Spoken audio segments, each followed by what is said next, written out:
Neglect starts as an infection, and if you don't take care of it, it becomes a disease.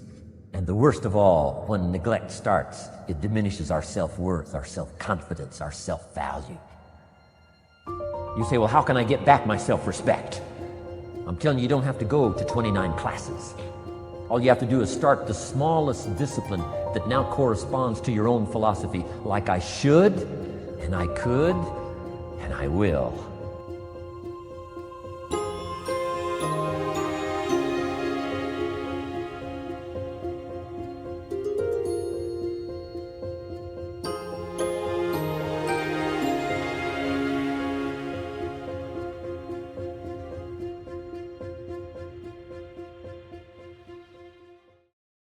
Here's the time to act.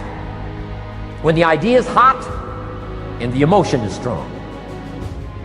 That's the time to act. You say, Mr. Rohn, I'd like to have a library like yours. See, if you feel strong about that, what you got to do is get the first book and then get the second book.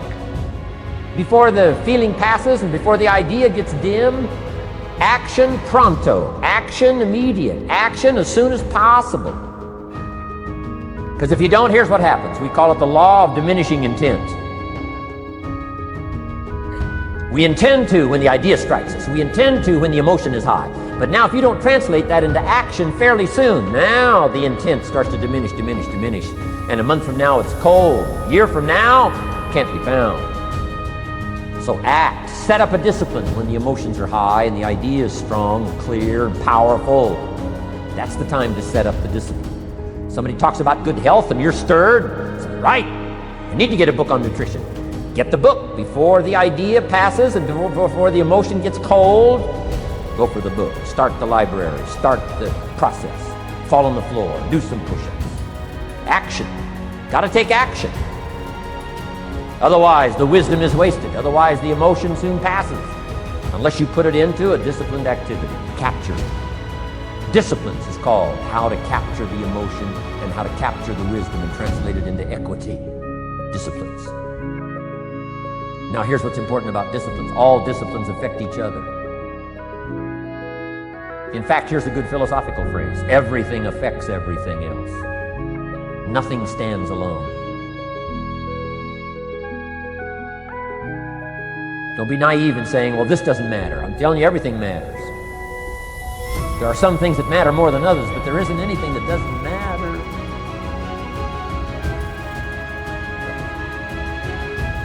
We all pity the man who says, well, this is the only place I let down. Not true. Key to take home. Every letdown affects the rest of your performance. Every letdown affects the rest.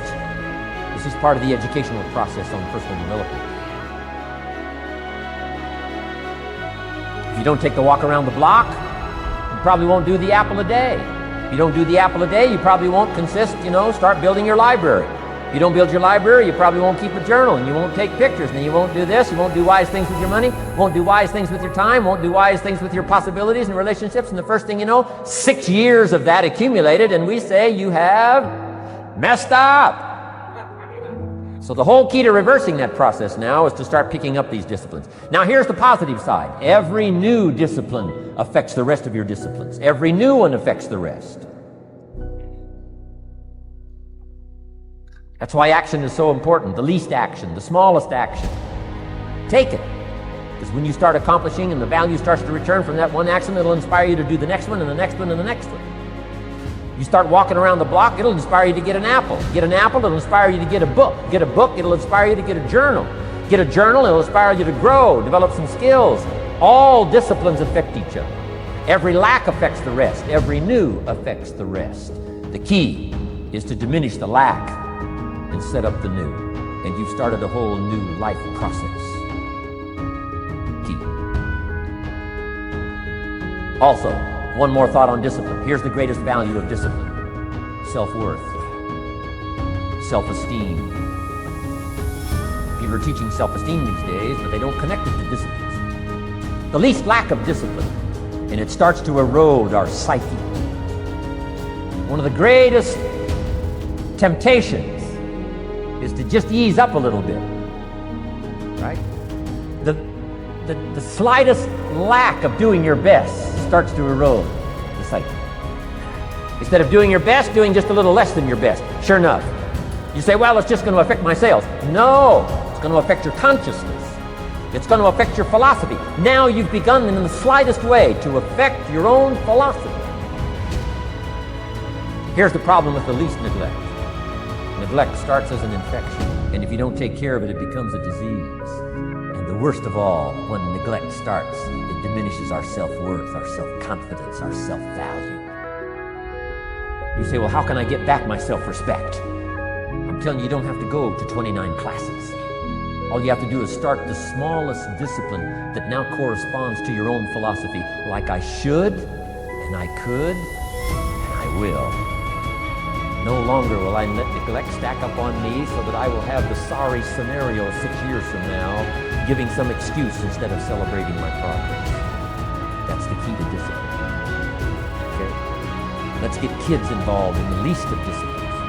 One more, and then one more, and then another one, and then another one, and then some more. And the first thing you know, you're starting to weave the tapestry of a disciplined life into which you can pour more wisdom and more attitude and more strong feeling, more faith and more courage.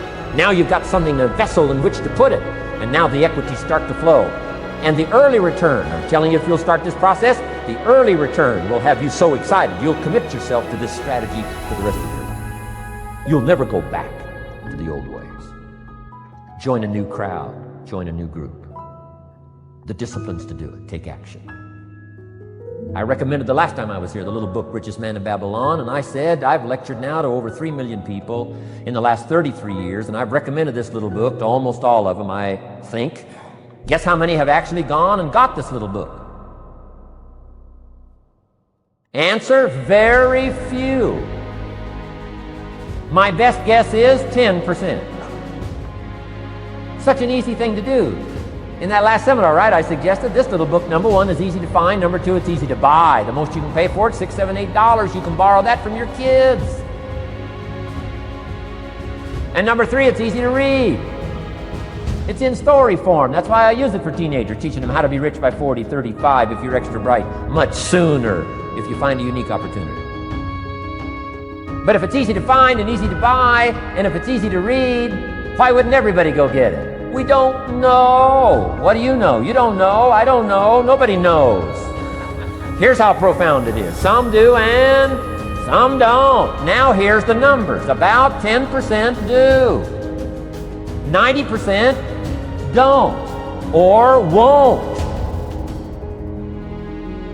We don't know the mystery of that. And I'm telling you, 10 years from now, those numbers will still be the same. 10% will, 90% won't. The numbers don't change, only the faces change. You're looking at one of the faces. I used to belong to the 90% who couldn't be bothered even if it was easy. Guess how many people have a library card? Wisdom of the world available. Transform your life in any value amount you want. By the way, how much is a library card in Texas? Free. Here's what free is. Easy. I mean, it can't be any easier than free. Somebody says, well, would you bring it by? Well, no, at least you got to go get it. No. Wisdom of the world available. Transform your life spiritually, socially, personally, economically, and every other way. Teach you how to be rich and powerful and sophisticated and healthy, influential. How many people have a library card? Answer, 3%. 97% couldn't be bothered. Guy specializes in happy hour, but he doesn't have a card. And now readily and quickly blames the government, and blames his company, and blames policy, and blames the pay scale.